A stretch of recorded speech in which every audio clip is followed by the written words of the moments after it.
Olá, olá a todos. Esse é o início de um projeto muito especial, onde nós vamos condividir com vocês, com quem tem interesse, o nosso estudo de o Evangelho segundo o Espiritismo.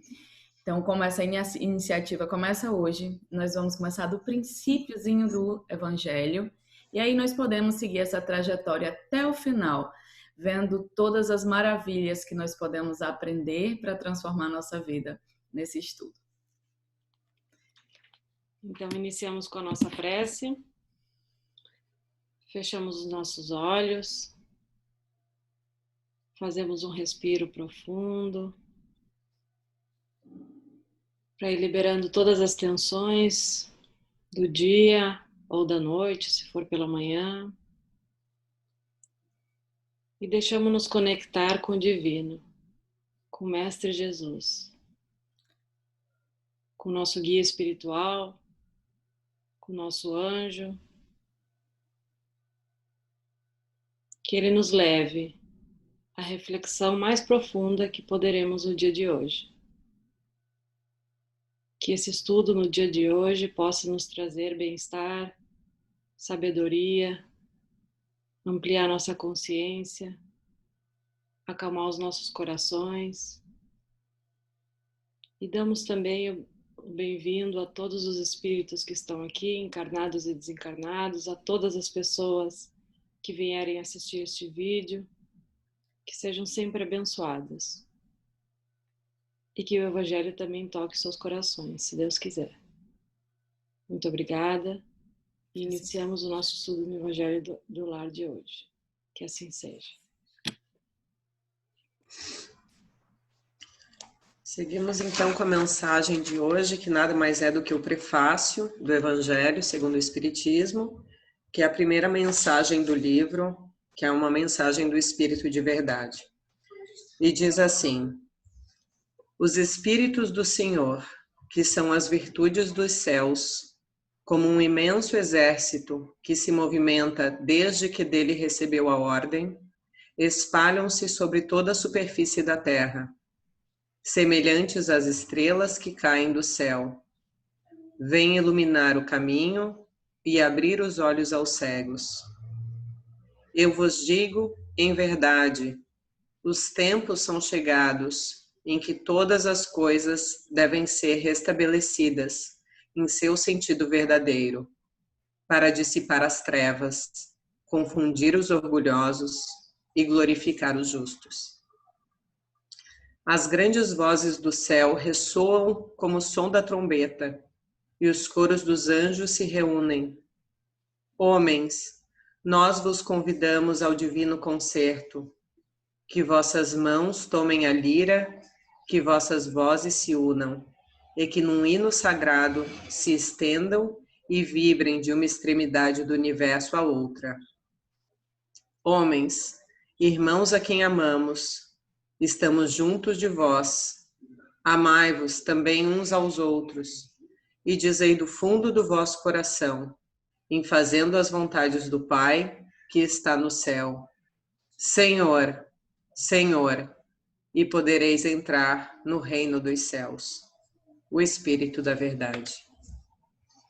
Essa aí é a mensagem de abertura, né, do Evangelho, que é uma mensagem atribuída a Jesus, e que nós temos aqui o convite, né, de abrir os olhos para que a gente possa restabelecer as coisas no seu verdadeiro sentido. Eu acredito que esse é o passo mais importante do estudo do Evangelho, que os espíritos que comentam, né, como nós vamos começar do princípiozinho, a gente vai vendo todas as etapas para que a gente compreenda, né, o comentário e a explicação do Evangelho de Jesus tradicional, só que só no sentido moral, né? A gente pega da Bíblia, né, vamos dizer assim, só a parte moral para trabalhar. Isso é explicado por espíritos que têm uma consciência mais ampla que a nossa, né? Então, assim, é um presente realmente que faz esse caminho de abrir os olhos, porque nós estamos cegos, né? Os cegos somos nós. Todos nós temos as nossas dificuldades de visão. E aí o Evangelho chega como esse presente de você conseguir ampliar essa capacidade de percepção da realidade, né? E como ele diz aqui, porque aí chegou o tempo e as coisas terão que ser restabelecidas no seu verdadeiro sentido, né? Então, que bom que a gente faz parte desse tempo, que a gente faça a nossa parte nesse tempo, né? Nunca no momento mais adequado, né? De se restabelecer as coisas, né? Exato. Nós hoje estamos a dia 16 de julho de 2020, né? Ainda estamos no processo do Covid no Brasil e ainda em parte do mundo, né? Então, hoje de manhã, quando eu li essa mensagem, eu pensei, nunca em melhores tempos, né? Restabelecer, abrir os olhos. Então, foi uma mensagem muito iluminante para mim esta manhã. Verdade. Então, podemos começar, né? Vamos começar pelo primeiro. A gente pula a introdução, tá, gente? Para quem vai acompanhar. Então, esse é um grupo que faz esse estudo ao vivo, toda quinta-feira pela manhã, às 9h30 da manhã, no horário aqui da Itália. E que fica um convite, que aí quem quiser participar e se unir com o tempo, né? Quiser fazer esse estudo para comentar as suas percepções junto com a gente, também será bem-vindo, com essa meta, né, de compartilhar as nossas visões, as nossas percepções, os nossos aprendizados acerca desse livro tão maravilhoso. E aí a gente vai começar hoje vamos pular a introdução, que é uma parte histórica muito legal, muito importante, que a gente recomenda a leitura, tá? A gente vai saltar a introdução não por não ser importante, né, mas para convidar cada um também a ler, e começar a ler o Evangelho. Então, explica toda a introdução do pensamento, né, para essa verdade estabelecida. E aí a gente começa hoje pelo princípio, para entender a construção desse estudo. E aí a Má vai ler o primeiro tópico, né, do capítulo 1. Isso. Capítulo 1. Eu não vim destruir a lei. E agora ele fala todos os capítulos, todos os versículos que estão dentro desse capítulo, né? Então, eu vou ler quais seriam. Nós vamos tocar 2 ou 3 deles, dependendo do nosso tempo, né? Então, dentro deste capítulo 1 seriam as 3 revelações: Moisés, Cristo, o Espiritismo, aliança da ciência e da religião, instruções dos Espíritos, a nova era. Não penseis que vim destruir a lei ou os profetas. Eu não vim destruí-los, mas dar-lhes cumprimento. Porque eu vos digo em verdade, que o céu e a terra não passarão antes de que tudo o que está na lei seja cumprido perfeitamente. Até um único J e um só ponto. São Mateus capítulo 5, versículo 17 e 18. Moisés. Há 2 partes distintas na lei mosaica. A lei de Deus, promulgada sobre o Monte Sinai, e a lei civil ou disciplinar estabelecida por Moisés. Uma é invariável, a outra apropriada aos costumes e ao caráter do povo, se modifica com o tempo.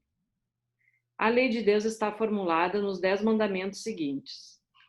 Eu sou o Senhor, vosso Deus, que vos tirei do Egito, da casa de servidão. Não tereis outros deuses, estrangeiros diante de mim. Não fareis imagens talhada, nem nenhuma figura de tudo que está no alto, no céu e embaixo da terra, nem de tudo que está nas águas sobre a terra.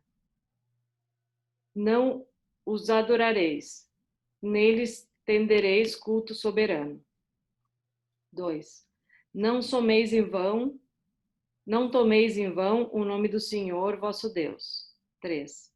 Lembrai-vos de santificar o dia de sábado. 4.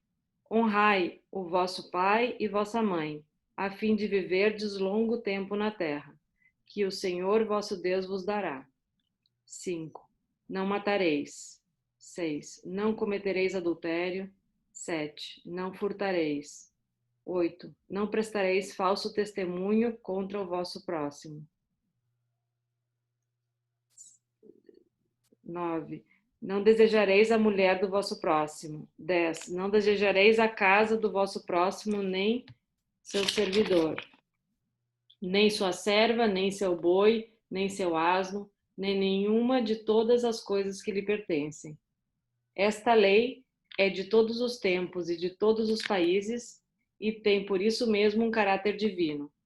Todas as outras são leis estabelecidas por Moisés, obrigado a manter, pelo temor, um povo naturalmente turbulento e indisciplinado, no qual tinha que combater os abusos enraizados e os preconceitos aluridos na servidão do Egito. Para dar autoridade às suas leis, ele deveu atribuir-lhes origem divina, assim como fizeram todos os legisladores de povos primitivos. A autoridade do homem deveria se apoiar sobre a autoridade de Deus, mas só a ideia de um Deus terrível poderia impressionar homens ignorantes, nos quais o senso moral e o sentimento de uma inclinada justiça eram ainda pouco desenvolvidos. É bem evidente que aquele que tinha colocado em seus mandamentos: tu não matarás, tu não farás mal ao teu próximo, não poderia se contradizer fazendo delas um dever de extermínio. As leis mosaicas, propriamente ditas, tinham, pois, um caráter essencialmente transitório. Aí o contexto, né? Porque como esse é um livro que ele vai trazer as partes morais do Evangelho, contextualizar, porque existem tantas contradições, né? Na lei mosaica, por exemplo, olho por olho, dente por dente. Exato. Então, para perceber que essa evolução da gente no contato com Deus e ainda as repercussões hoje, né? Que ainda hoje a gente acredita num Deus mau. Porque Sim. parece fazer tanto tempo, né? Da época de Moisés para cá, mas em verdade, dentro da construção da nossa psique, a gente ainda é influenciado pela construção tantas vezes de um Deus que ele é temível, né? Embora, que aí é quando começa a próxima parte que é de Jesus, Jesus ele traz, ele acrescenta, né? Ele acrescenta e direciona. Quando eu li essa parte, para mim se abriu todo o mundo, porque eu realmente tinha essa ideia, né? Da época em que eu tinha feito catequese e que eu tinha lido esses mandamentos e obviamente do discernimento que eu tinha na época até como criança, adolescente, eu fiquei com essa imagem, né? Do Deus que pune. Mas hoje lendo isso eu entendo perfeitamente, né? Que as palavras, especialmente do Velho Testamento, elas foram feitas para pessoas, para uma época, né, em que realmente existia muito pouco discernimento ainda, né? As pessoas ainda a nível moral estavam muito ainda mais quase, se a gente for falar sem julgar, mais perto do que é os instintos animais ainda do que propriamente aonde a gente vai chegar, se Deus quiser, com as próximas 1000 encarnações, né? Mais alinhado ao que seriam as leis de Jesus e o discernimento moral, né? Então eu entendo porque que Moisés fala com essa às vezes parece até modo meio rudimentar, né? Mas provavelmente era como os homens teriam condições de entendê-lo naquela época, né? Mas, ao mesmo tempo, também não quer dizer que essas leis não sejam as leis primárias, né? Porque essas leis, na verdade, trazem tudo aquilo que a moral nos diz, né? Desde o mais simples, não matareis, não cometereis adultério, não furtareis, que parece óbvio, mas quantas vezes nós, no nosso rumo dessa vida, desse momento que estamos passando de evolução, realmente não caímos e não temos desejos, seja ou muitos de matar a nós mesmos, ou de querer matar ao próximo, nem que seja no sentido figurado, nossa, se eu pudesse eu matava aquele indivíduo, ou o adultério de desejar alguma coisa que não é sua, ou coisa, ou pessoa. Então, todos esses mandamentos, no meu ver, e se pensarmos no tempo, de quanto tempo que ele está sobre a Terra e o quanto nós ainda precisamos crescer e evoluir, e que se nós seguíssemos pelo menos esses mandamentos, o quanto já estaríamos num caminho Correto. E é isso que o texto diz, né? Ele diz: esses 10 mandamentos aqui são a base, é o que Moisés veio trazer. O resto, tudo mais, era o homem legislador, né?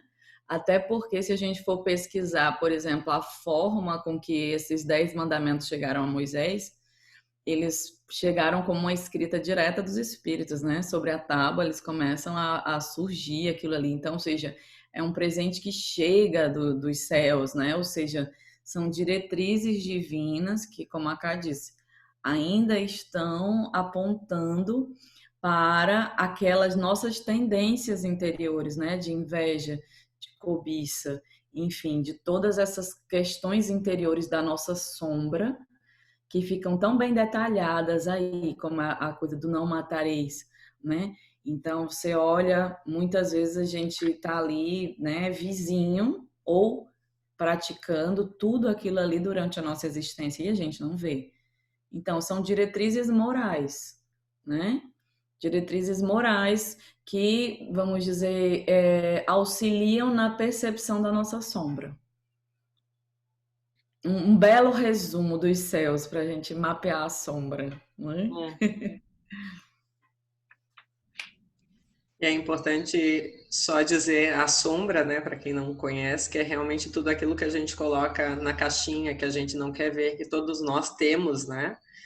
Que ninguém é 100% bom ou 100% mal, né? Nós somos seres em evolução e no momento que nós aceitarmos que essas sombras, né, essas coisas que todos nós temos lá escondidas e que não queremos mostrar ao mundo, fazem parte de nós mesmos, é quando nós realmente podemos trazer à tona o nosso eu completo para dali começar a fazer um trabalho de evolução com nós mesmos através do autoconhecimento, né? Isso, até porque não dá para rejeitar, né? Você imagina que nós, enquanto espíritas, somos reencarnacionistas. Então, a sombra ela é feita dos conteúdos rejeitados e daquilo tudo que você viveu nas outras encarnações, que está ali. Assim como aquilo que você vive nessa encarnação vai fazer parte do inconsciente da sua sombra na próxima. Então, se você fizer coisas boas, você está reciclando o inconsciente, como diz Joana, né? Você está começando a reciclar o inconsciente, mas você não pode anular. Então, imagina que seres nós éramos na época de Moisés, né? Que espíritos nós éramos ao tempo de Jesus, que espírito nós somos hoje, né? Então, veja, a nossa evolução, ela é esse processo e Jesus chega, né, que é o próximo ponto. Não sei quem vai querer ou poder ler esse próximo ponto, que é o Cristo, que aí eu acho que seria bom para esse primeiro estudo a gente ver, né, que Jesus, ele não muda, né? Ele chega, ele não vem como começa já falando que não vai destruir a lei, né? Então, qual é o papel de Jesus quando ele chega, né? E qual é essa mensagem? Se a gente já viu que a mensagem que Moisés traz, ela está centrada em questões importantes, questões que fazem parte da nossa natureza, que precisam ser transformadas, não é combatidas, né? Questões que precisamos trazer para a luz. Ou seja, eu preciso começar a perceber em mim essas questões. E aí chega, né, o Cristo na construção desse processo. Só para finalizar, acho que esse ponto que tu pegaste é muito importante no sentido de não negar, né? Não, e como a Maísa também tinha falado antes, que não é o negar ou que eu estou fazendo algo errado ou que essa culpa, meu Deus, eu não posso sentir isso, eu não posso sentir este desejo de matar, de cometer adultério ou disso. Não, é realmente o entender, trazer à tona, dizer, eu sinto isso faz parte de mim. Por quê? E a partir desse processo de aceitação, né, e não negação, é realmente ver a beleza da dádiva divina, de nos colocar em mais uma encarnação como um presente para o nosso próprio desenvolvimento. E a gente só vai se desenvolver se a gente olhar para isso. Para a gente poder transformar, né? Não tem como você transformar algo que você não vê, só transforma o que a gente vê, né? Por isso a importância do ver e não colocar pro lado, né? Na caixinha ou Então Eu vamos quero procurar. estudar que ninguém veja. Então vamos procurar nessa semana quantos desses mandamentos estão atuando em força contrária. É. Lê o Sem próximo? medo, sem culpa, né? Exato. Sim, sem ir, exato. Até porque o Detonado Cristo por isso veio tá. ensinar um negócio que não era para ninguém entrar em medo e culpa, mas também a gente não aprendeu ainda, né, Vá? Ainda não. Vamos ler o Cristo, que é pequenininho, né? Acho que nosso tempo dá. Lê para nós, cá. Leio sim. Cristo, Jesus não veio destruir a lei, quer dizer, a lei de Deus. Ele veio cumpri-la, quer dizer, desenvolvê-la, dar-lhe seu verdadeiro sentido e a apropriar ao grau de adiantamento dos homens. Por isso se encontra nessa lei o princípio dos deveres para com Deus e para com o próximo, que constituem a base de sua doutrina. Quanto às leis de Moisés, propriamente ditas, ao contrário, ele as modificou profundamente, seja no fundo, seja na forma.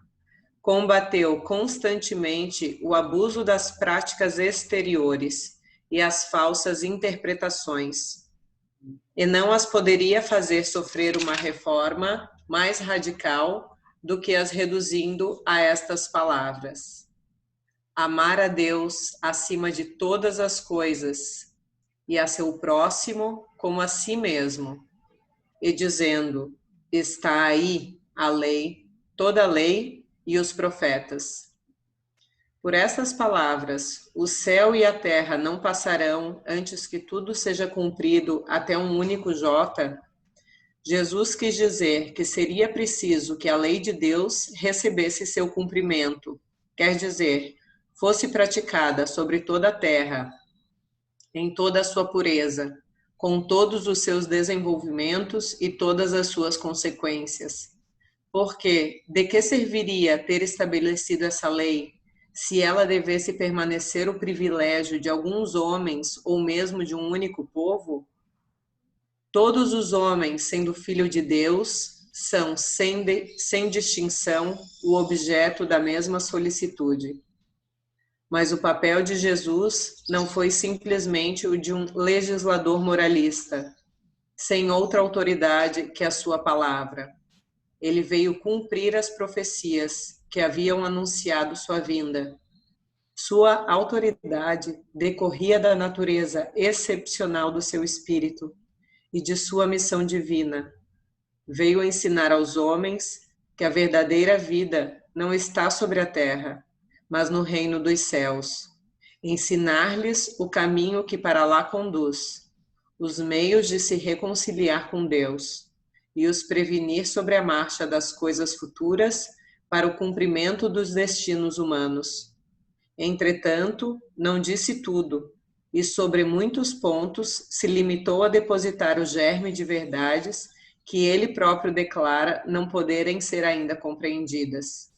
Falou de tudo, mas em termos mais ou menos explícitos.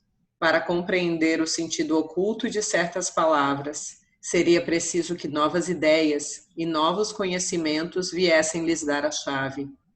E essas ideias não podiam vir antes de um certo grau de maturidade do espírito humano. A ciência deveria contribuir poderosamente para a eclosão e o desenvolvimento das ideias. Seria preciso, pois, à ciência dar o tempo de progredir. Olha aí, né?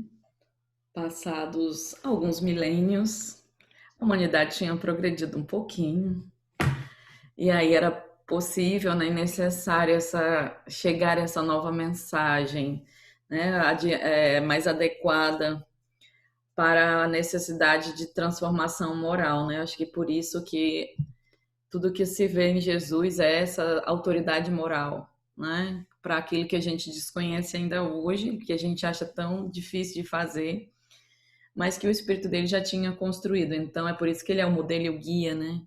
É realmente o exemplo do uso da autoridade moral que nós devemos desenvolver quando nós nos desvencilharmos exatamente do estágio que precisou ser respeitado no tempo de Moisés, né? Então, eram homens mais primitivos, então não adianta, você tem que respeitar a natureza, né? Veja, dentro do sistema, né, de construção do ser humano, você não força ninguém a ser nada, você auxilia, né, para que a pessoa tenha condições de transformação.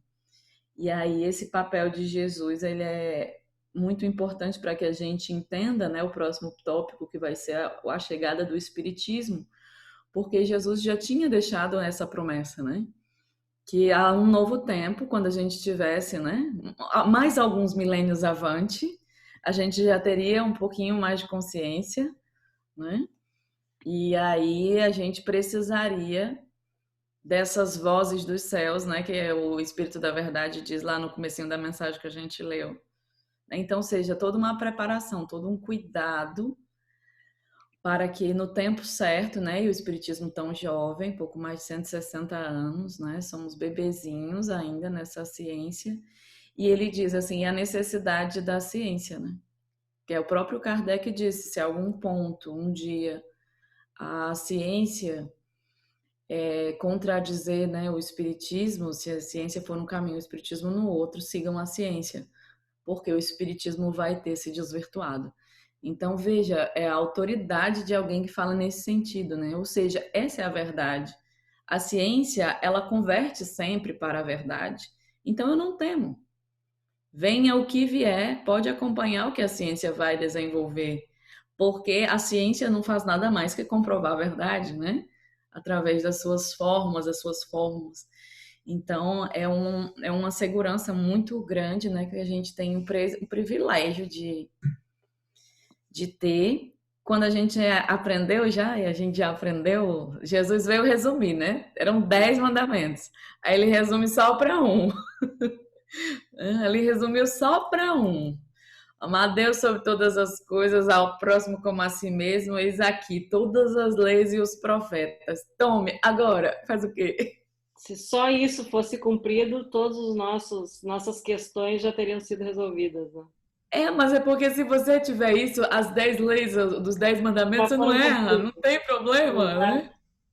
Exato. Eu gostaria de Ali reforçar mais ou menos aqui. como a gente diz, que é útil até hoje esse mandamento para a gente mapear essas nossas tendências, né? Mas veja, se você consegue amar a si mesmo e ao próximo, você vai roubar? Você vai matar? Você vai adulterar? Não vai Não, mais não existir a vai. necessidade. Você vai desonrar, desrespeitar pai e mãe? Não vai. O ser humano que se ama, ele se respeita e ele respeita o outro, né? Ele não incide nessa violação, nessa autoviolência destrutiva. Então, aí Jesus resume, né? Jesus apronta, né? Porque ele resume num troço que a gente acha que não vai conseguir nunca mais, Exato. que é amar, né? Por quê? Porque ainda estamos presos aos nossos medos. E vou só deixar esse trechinho aqui que fala, descreve Cristo, né?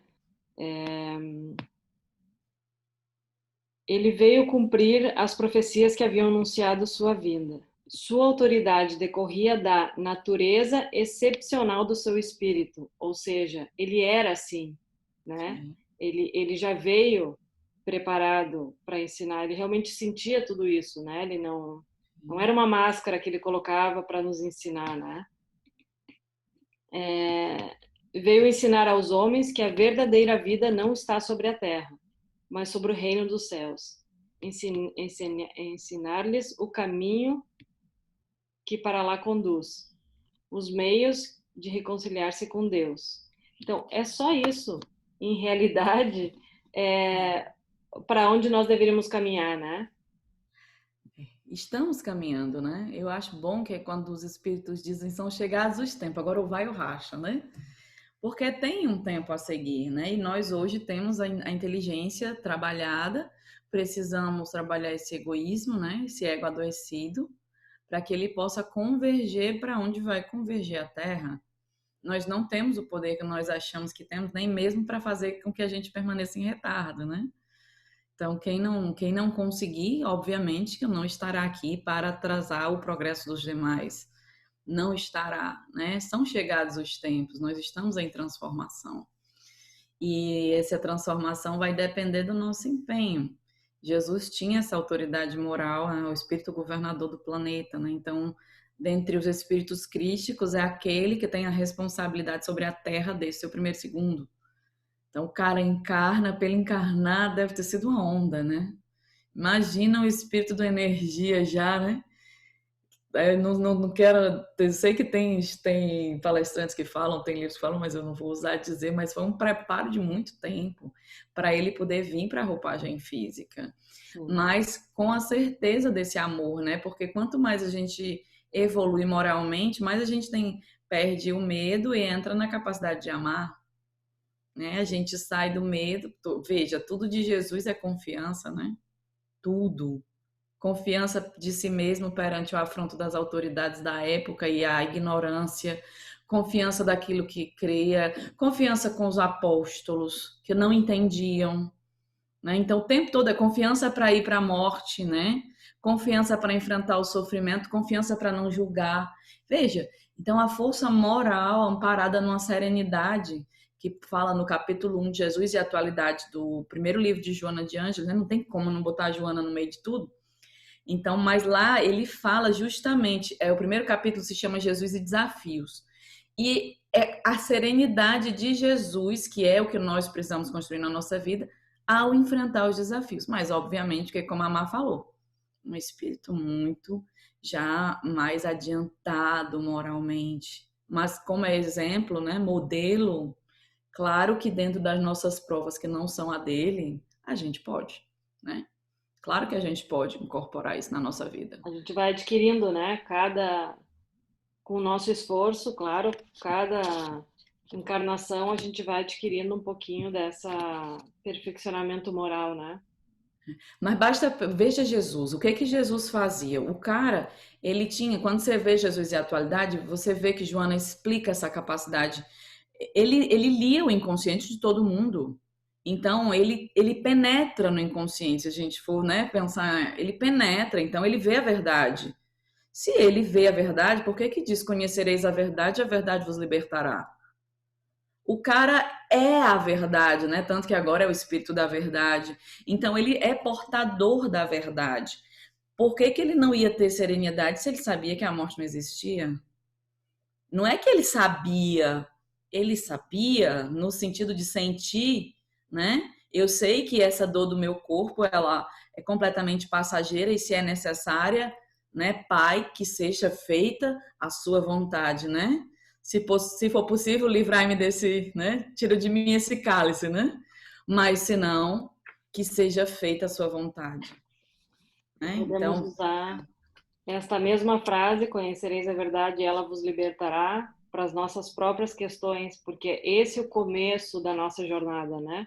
Ou começo, por falando só dessa vida, né? Se a gente for falar, é já uma caminhada que começou, não sabemos quando, e também não sabemos quando terminará. Mas a sinceridade que temos que ter dentro de nós mesmos, quando a gente analisar esses 10 mandamentos, para ter a sinceridade dentro da gente, para ver as verdades, né, que eu tenho dentro de mim. Sem medo, sem aí culpa. você consegue, né? Você consegue. Ou a verdade fora ou a verdade dentro, né? Porque, veja, essa verdade dentro, que é a mesma coisa que a Ká falou quando a gente integra a sombra lá atrás com os 10 mandamentos, vamos lá, essa verdade dentro que você está falando agora, ou a verdade fora. Eu estou brigando com o meu marido, eu estou brigando com meus irmãos, eu estou com dificuldade aqui. Por quê? Porque eu não percebo a verdade. Né? Eu estou ali completamente cego. A gente não precisa ter problemas, mas a gente desconhece a realidade dos fatos. Né? Nós somos ainda cegos, como falava na mensagem, Sim, né? Porque eu não vejo, eu não sou capaz de mudar, né? Eu nem vejo.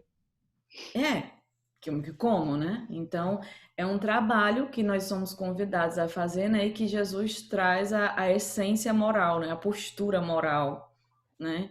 Que a gente tem que procurar, que é um presente, né? Que a gente ainda não sabe aproveitar muito bem. Mas, obviamente, que é devido à nossa inconsciência, né? Paciência e prece, ou paciência, Exato. prece e se apresse, né? E a questão realmente do não se culpar por aquilo que não se está pronto, não quer dizer que não vamos buscar, né? E o amar a Deus acima de todas as coisas e a seu próximo como a si mesmo, que para mim é a máxima mais completa realmente, como diz mesmo nessa passagem, que ele vai reunir todas aquelas em uma só, né? E o mais bonito de tudo, para mim, na minha experiência de acompanhamento também, né, tendo estudado na catequese, como disse a Maísa e tudo mais, e hoje poder ter um pouco mais claro para mim o que significa a vida de Jesus, é que ele utilizou essa máxima nas atitudes do seu dia a dia, ele realmente viveu isso. E para mim, esse é o maior exemplo de todos, porque ele não vinha apenas falar, ele vinha mostrar, ele vinha viver, e para mim o maior exemplo da vida dele, que eu procuro como trazer como um sininho para mim, na hora da morte dele, que ele, né, olha para Deus e diz, Pai, perdoe-os, perdoe a eles, porque eles não sabem o que fazem. E para mim essa é a prova mais concreta dele na sua grandiosidade, mas ao mesmo tempo simplicidade, de dizer, essas pessoas ainda não têm o conhecimento, meu Pai, eu não posso julgá-los, tu não podes julgá-los, porque para tudo nessa vida tem o seu momento. E ali para mim é como se tivesse tirado um fardo, digamos, histórico, de Deus morreu na cruz para nos salvar, então agora faça, e com um peso. E para mim, na verdade, esse peso que saiu, ele veio com a luz da compaixão de dizer, filha, eu acredito em ti e eu espero o teu momento, basta apenas que tu abra os olhos. E para mim, esse estudo do Evangelho é mais, para mim, é uma busca a abrir os meus olhos ainda mais. Isso mesmo, né? É a verdade, né? Como a gente diz, ele via a verdade. Ele via que as pessoas não existe o mal, né? Existe a ignorância. Maldade Até hoje, nossa de sim. pensar que existe o mal, né? Não é ignorância, né? Também ignorância nossa. Mas a gente esquece de usar o conhecimento que a gente tem para sair dessa ignorância, né? Que é o convite que a gente tem que fazer o tempo inteiro. Quando a gente julga que os outros estão fazendo mal, quando a gente julga porque Jesus, todo mundo faz, né, a crucificação, o grande mal, e como se a dor, como se o sofrimento tenha sido o exemplo que Jesus, que não, que ali era normal, gente. O povo era crucificado à torta e à direita. Hoje parece um absurdo, mas aquilo ali era o método da época. Não é a crucificação que é o X da questão. É a forma como Jesus enfrenta os desafios que foram propostos para a sua encarnação.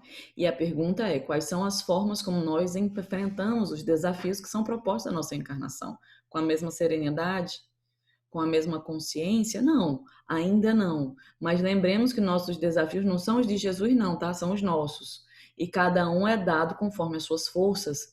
Então, dizer que a gente não dá conta é, no mínimo, preguiça, né? No mínimo, preguiça que vá lá, é medo que vá lá, tem outras máscaras, precisa se afundar na culpa, não. Mas pode sair da culpa, né? Não custa nada tentar. Da Não culpa custa para nada ação, tentar né? ser Jesus, né, Mal? Da culpa para ação. Dá certo tentar ser Jesus? Também não, né? Também não. Ainda Jesus não. é Jesus, tu é tu, te manca. Tá. Mas dá certo seguir o modelo dele, né? Mas a gente tenta ser, né? Há muitos do movimento espírita, né? Pegam esse modelo, né? Faz uma introjeção. Então eu vou ter o comportamento de Jesus. Eu quero me tornar, me poupe, né? Quem foi que disse que ele era a pessoa para você clonar? É um modelo moral para você seguir. Mas a gente tá bom, nós somos esses bebezinhos que entendem tudo o contrário mesmo, tudo bem. Graças a Deus temos. Mas não é legal começar o evangelho do início? É muito, muito legal, né? Então. Sim, porque ele nos coloca já desde o primeiro, sobre um prisma real da época, né? E ali a gente vai crescendo conforme os tempos também vão evoluindo, né? Exatamente. E aí a gente vai se encaminhando para o nosso final, né? Já, gente, algum comentário, acho que a gente passou um pouquinho da nossa meia hora, mas tem nada, né, que a gente se empolga. É.